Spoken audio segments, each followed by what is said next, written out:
seem to find those bargains. The estimate in the sale room is about £2,000. £2,000? That is cheap as chips. Every girl crazy about it, shine as me.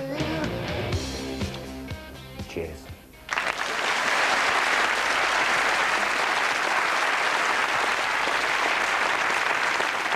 David, your passion for the old has struck a particular chord with the young.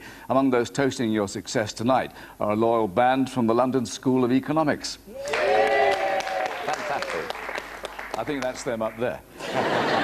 Your standing in youth culture was confirmed when your catchphrase is featured at the 2002 Glastonbury Festival. I'm going to give you 1 hour. I mean 1 hour, not 5 years. I'm going to give you 1 hour to get out there to find a bargain. I'm going to give you 1 hour. I mean 1 hour, not 5 years. Away you go and find us some bargains. I think that's cheap as chips. At the controls for that, broadcaster Radio 1's Chris Moyles.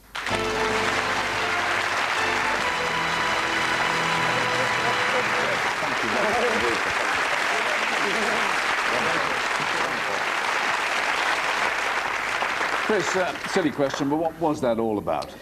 A friend of ours, Sheldon, who does bizarre dance mixes of TV theme tunes, said, I'm going to do Bargain Hunt. So he got the theme tune, as you know, put all the clips in, and it ended up being a David Dickinson rap record, for want of a better word. And we thought, well, it was a Glastonbury weekend. We thought, we're not there, you can't be there. The best thing we can do is we got everybody put the radio on at 5:30 in the afternoon. We told everybody at exactly 5:30, just turn the radio up as loud as you can. If you're in a car, if you're in a tent, if you're walking around, just turn up. And we left 10 seconds gap, dead silent. At 5:30, your voice on a dance record played out to Glastonbury. Another rock god. Fantastic. It's just a pleasure. Chris has been tonight. fantastic for me, and I have to thank you because, mate, fantastic. It's just a pleasure to know the I Duke. appreciate it. Thank you. Thank you. Well done.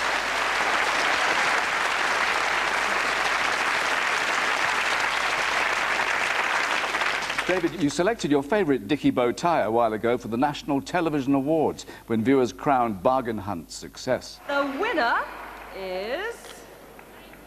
Bargain Hunt! David Dickinson, where are you?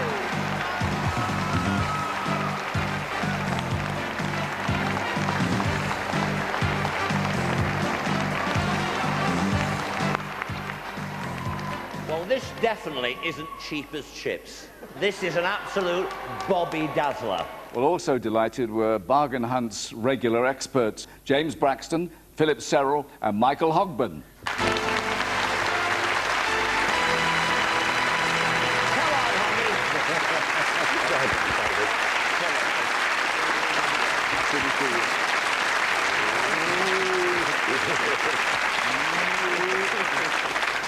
OK, James, start.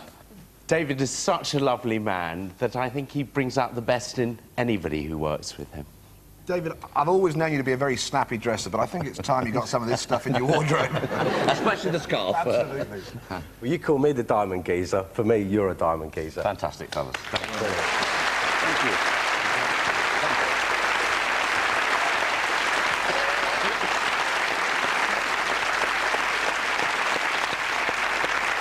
Well, let's get down to the serious matter of provenance. The David Dickinson Chronicle starts on August the 16th, 1941, in Stockport, Cheshire. Although you don't know it until much later on, you're a Barnardo's boy, and you're adopted by Joyce and Jim Dickinson. Sadly, Jim dies when you're 12, and Joyce raises you with help from her mother, Nanny Empson, to you, and a collection of aunts and uncles. Now, Aunt Mary Hayward, David had always an eye for the finer things in life. Yes, he used to sit at the kitchen table helping Nan to clean the brasses. He and Caroline, my daughter, they used to be given a little bit of Duraglit and told to use plenty of elbow grease. Do you remember, David? I remember 4 or 5 hours on a Wednesday night. He used to take us to do it, yeah. Fantastic. And Caroline Taylor, a cousin of David, he took a shine to something else. Yes, he always had a passion for cars. We used to fall over them in the hall. Then if he saw a flashy car on the road, well, he was like a man possessed. Let's wind the clock back again for a gentle cruise through the old days in Stockport with our special reporter, your cousin, Debbie Hall. Hello, David. Here am I at a place that you'll know well, Stockport Road, Nanny Empson's house. Do you remember? You used to live here with an assortment of aunts, uncles and cousins.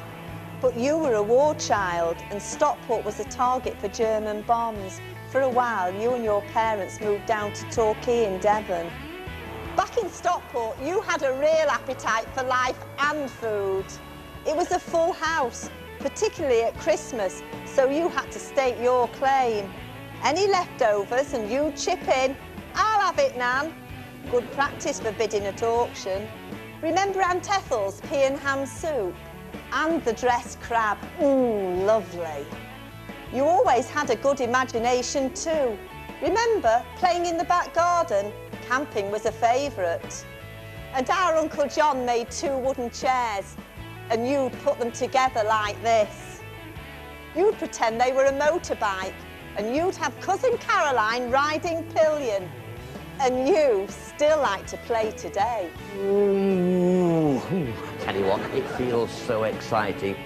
Mind you, at school, you were a real wheeler dealer. At St John's Brinksway and here at Avondale Secondary Modern. Remember, trading your roller skates and marbles with schoolmates. After school, you earned your first proper wage here. Fairy engineering, making aviation equipment. Uncle Louis worked here and helped get you in. You were an apprentice toolmaker, but you had trouble getting up in the morning. But you've really woken up since then, David, and you've made all your family really, really proud. Well done, David.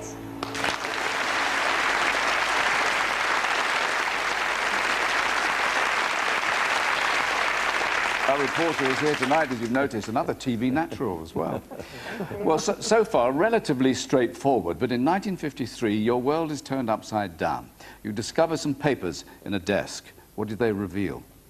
Well, I'm not sure if I actually discovered the papers or I was told by Auntie Ethel. I can't remember now, but certainly it became apparent to me that I was an adopted child. And how did you feel about that? Well, it didn't bother me at all because I had a wonderful upbringing. I mean, my aunts were fantastic, and I had a fantastic upbringing, wonderful Christmases. And so it really didn't bother me, I don't think. But of course, curiosity, of course, kicks in, and you tend to want to see your mother, or, you know. Yes, of course. Well, it turns out that your real mother's name was Eugenie, right, known as Jenny Goulasarian. Yes. She was of Armenian and French descent. During the war, Jenny was a nurse, and as a single mum, she's forced to give you up and hands you over to Bernardo's. After the death of your adoptive mother, you tried to find Jenny, and your first contact was by telephone. Can I ask you what happened? Well, I spoke to my solicitor, and I think he in turn spoke to her privately. And thereafter, we started to exchange correspondence. And that's how it started. Well, one day, one of your letters is returned marked not known. Absolutely. You telephone Jersey to be told by Jenny's husband that the mother you'd never met had died. But he gives you a phone number for your mother's youngest sister, Marie. You get in touch. Marie, you had more news for David. Yes, I did. It was wonderful to hear from David after all these years, and I was able to tell him how very much like his mother he was, and that he had an Armenian grandfather that set up office in the offices where David eventually traded. Sadly, they never met. But out of all of this, what really made it was being able to tell him that he had a half-brother in Jersey. You do indeed, and you fly out to meet him. Yes. And at last I got to know my brother. Here for another reunion from St Saviour with his wife Sue, Ken Moss.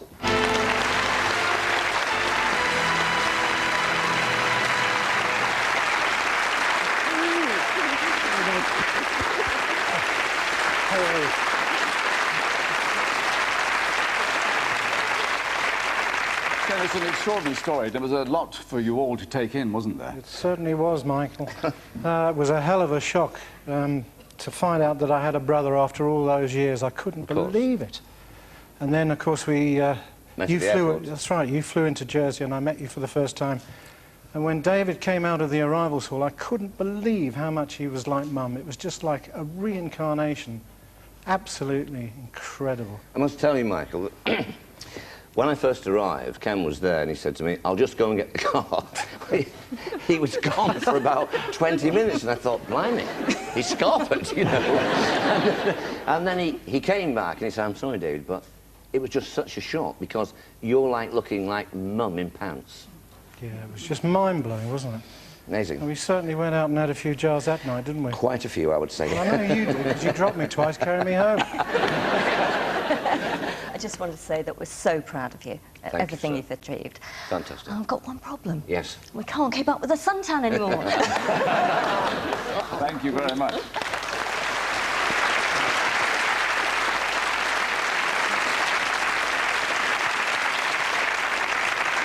David, over the years, you've tried your hand at a number of money-making schemes. Yes. After leaving fairy engineering, you team up with your school friend Chris Howarth. Right. Together, you go into the rag trade. You and Chris sink some cash into buying mohair suit lengths and then drive to Paris in an old banger, hoping to flog them to nightclub owners. Sadly, Chris died in 1995, Sadly, but his yes. sister Trish is here. And Trish, your brother and David made quite a double act. They certainly did. On one occasion, they went to Paris, booked in at a bed and breakfast, went off to the casino and won £1,000. They went back to the landlady and said they were going to stay and become professional gamblers. Went to the casino the next night and, of course, they lost the lot. They went back to the landlady, she gave them a bottle of milk and some sandwiches and told them to go home. Absolutely right. But if I could just be serious for a moment, I would like to say just how grateful my family is to David and Lorne, because when my brother was ill on his own in Manchester, they were just wonderful to him. And they just, you know, treated him like family, so thank you. It was family, we loved It was. him. We loved him. I must say this about your brother. Chris Howarth was a fantastic man. You know, a great man, a good partner to me, and a very good friend. Unfortunately, David, your early business career turns sour. You get involved in a mail order scam and you end up feeling the long arm of the law. You're convicted of fraud and you get sent away. You were still only 19 years old. That must have taught you a lesson. It did. I mean, this has been mentioned a few times in the newspaper, so I think now's a very good time to put it to bed. I was a very silly boy, a young boy coming from a working class background, wanted to run much too quickly, as all boys do, I suppose. You think you need more, you want more. And I did something very, very wrong, and I got punished. And it was rightly so, and I hold my hands up to that. And I would say to other young boys out there, don't take the route that I took. It's taken me 40 years to turn everything round and so forth, but absolutely right. Well, it's certainly a long way in the past now. Again, you start over. And you have your first encounter with showbiz, thanks to a meeting with a young singer from Cardiff's Tiger Bay. She topped the bill at the Talk of the Town and was a hit worldwide. But, Lorne, we're not talking about Shirley Bassey. No, you're talking about Lorne Leslie. Very you. Now, you form a duet for your wedding vows on November the 10th, 1969 at Altrincham Register Office. Well, then it's back to work for Lorne. In fact, you become Lorne's manager, right, which means not only acting the part, but looking it as well. Now, Robbie, your father has always gone out of his way to be a sharp dresser. Yeah, as you know from everything, my dad's a real dazzler in the dressing sense. I remember when I was at school, he used to come and watch me play rugby, and he used to be there on the sideline in a big fur coat wearing diamonds, and everybody used to say, "Who's that?" And I had to say, "That's my dad," and I had to be really embarrassed by it. Good job, you're a big chap, isn't it? And one man must take most of the responsibility for the Dickinson sense of style. But, David, no more bargaining over the price of a suit, please. It's Chris, isn't it? Your tailor for more than 40 years, Chris Nicolau.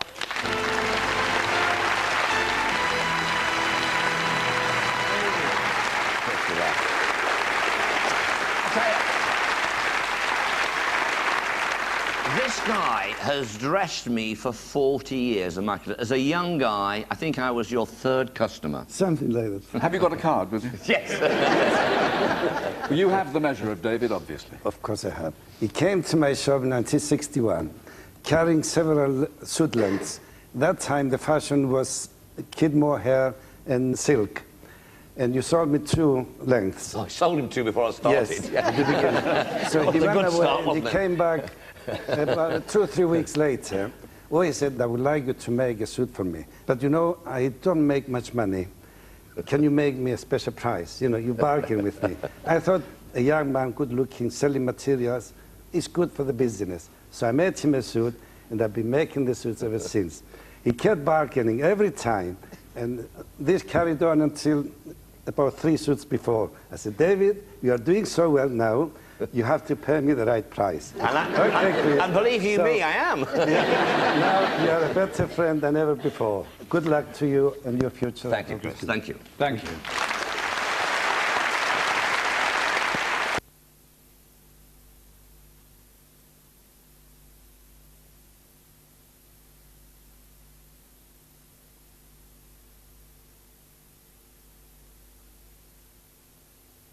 Now it was antiques. You decided to turn your hobby into a career. You and your old friend Chris sink £1,500 each into a shop in Disley. You've been able to give new life and added value to a host of items thanks to the skills of restorer Tony Williams. Tony is not the only one to use a bit of elbow grease. Trina, you were roped in as well. Yes, we used to have weekend jobs, and my job when my dad had his antique shop was to polish all the antiques. But he didn't give me the spray polish, he gave me the tin of hard beeswax. And I did the bottom floor, the top floor, and if there was half an hour spare before we went home, he'd say, start again. So I learnt the value of money and hard work. The Dickinson outfit expands, but rising rents are a problem, so you decide to shut up shop and concentrate on selling at prestigious fairs. You even talk antiques with Princess Margaret. But it's a casual chat at a family barbecue that opens the next chapter in your life. Amazing. Over the bangers and charcoal, you introduce yourself to a neighbour of Trina's, a television executive named Alistair Much. Hello, David. Well, it must seem an awful long time ago that we sat down at a barbecue just next door when Trina put on a party for her daughter, your granddaughter, Amy.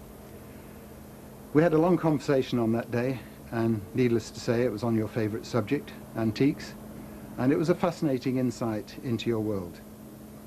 And at the end of the conversation, I was convinced that really you should be presenting this story to a much bigger audience. So I invited you back to the office to meet my colleagues, and it soon became apparent to them that sitting before them, they had the real Lovejoy, that character made famous by Ian McShane in that antique road show. So we produced a program format for you, which we thought was great, and we sent it off to all the broadcasters, and one by one they turned us down. However, that's part of the game, and we kept trying, and eventually we got you into Modern Times. You can't bring them back too much, because then you're taking the charm and the antique feel out of them. And now here you are, David Dickinson, famous TV celebrity, well known, certainly outside the immediate barbecue circle where it all began.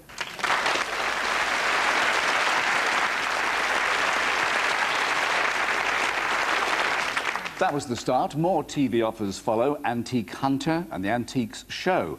At the end of the millennium, there's yet another fresh start for you. The BBC is putting the final touches to a new antiques game show, and they think of you. The programme is to be called Bargain Hunt. Amazing. Are you ready for this? Yes. Let's get off to the auction. It is an instant hit, and so are you. Soon the press latches on to your success with special attention paid to your flamboyant image. I always say, if you've got it, flaunt it. And let's be honest, David, you've really flaunted it. And he should know, style icon Peter Stringfellow. I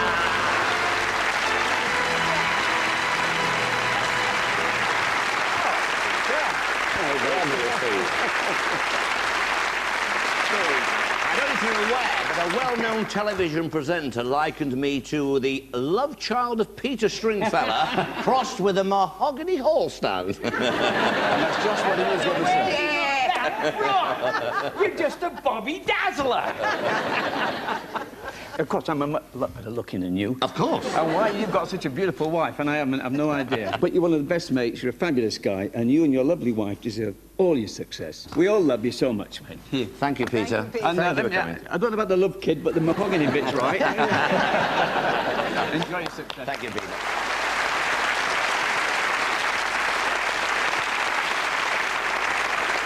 Bargain Hunt makes a successful switch to prime-time television, and among the fans who are now able to watch, being busy themselves in the daytime, are that dynamic dictionary duo, Carol Vorderman and Richard Whiteley.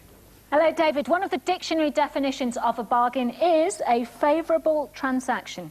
And Bargain Hunt has certainly done you a big favour, or you've done it a big favour too, because it's been a huge success, and congratulations on that. But, you see, Countdown has been going over 20 years now, and we've got a few antiquities around here that I'd like you to value. And what's that meant to mean? Nothing. I love your jokes.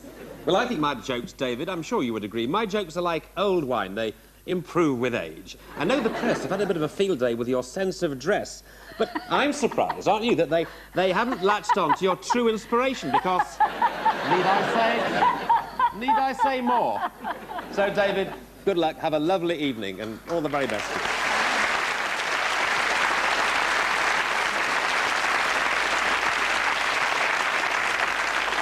Although you spend a lot of time on the road plying your trade and filming Bargain Hunt, you always find time for two of your youngest fans, your granddaughters, Amy and Lauren. Amy, is it actually nice to see your gramps on TV? Yeah, I get fussed over at school as well. And everyone goes, "Is that your granddad on TV?" And I go, "Yeah." And they go, "Oh my God." David, you're now a unique and colourful part of the television schedules. What you'd fetch at auction yourself is impossible to guess, but while you've been pleasing the customers, you've also attracted the attention of the antiques establishment. Yes, David. I was very impressed by your rather posh delivery there. From the Antiques Roadshow, our mutual friend, Sotheby's expert Tim Wonnacott.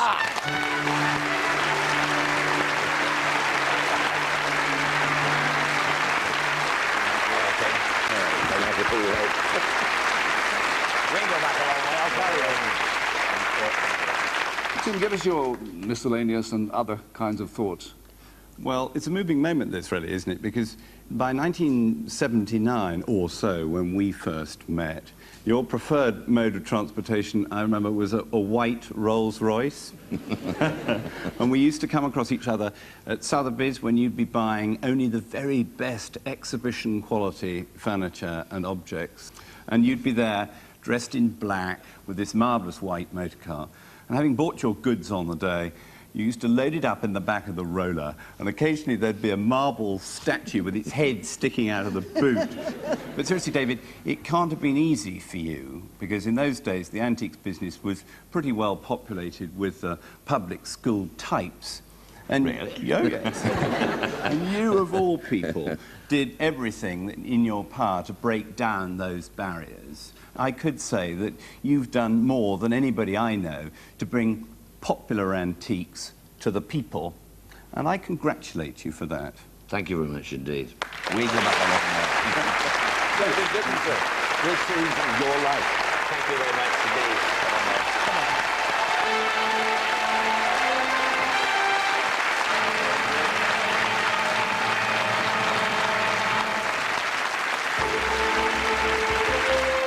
More This Is Your Life at 7 next Thursday on BBC One. And good news, Bargain Hunt is back for a new series on Monday morning at 11:30.